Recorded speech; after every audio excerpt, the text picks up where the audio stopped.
Hey truckers, welcome to Big Rig Power How It's Made. Today, we're talking coolant bypass tubes. Let's get into the nitty-gritty of how these vital components come to life. It all starts at APS Welding in Nisku, where each bypass tube begins as a single, solid metal tube, bent into its precise shape. The benefit of a single-piece design? It effectively eliminates welding errors that could compromise the core tube's integrity. No weak links here. Following precise measurements, the tubes are then cut to size. Afterwards, it's on to the precision work, adding the end caps. Each one ensures the tube locks seamlessly and securely onto your engine. Every single tube then undergoes a pressure test before it even reaches our doors. This is not optional. It's how we verify that they meet our strict performance standards. Once they land at our facility, they have one final trip to make. We have them sent out to Blue Sky's Blast and Paint to be sandblasted, getting all our freshly made pipes clean and primed for powder coating.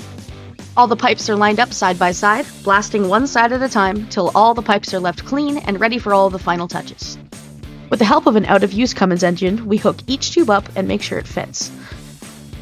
This also allows us to perfectly position and weld the stability tabs, guaranteeing a snug and precisely perfect fit on your engine every time. We have no tolerance for guesswork here, and prefer to assure for ourselves that you get the best fit every time. Tabs secured? Excellent! The final step is applying that stunning, durable powder coating. Available in bold red or sleek black, each tube receives its vivid finish, hand-applied by one of our skilled mechanics in our powder coating booth. And that's the full rundown. This meticulous process is how Big Rig Power consistently delivers the quality products you depend on. Our tubes are now finished and ready to help you own the road.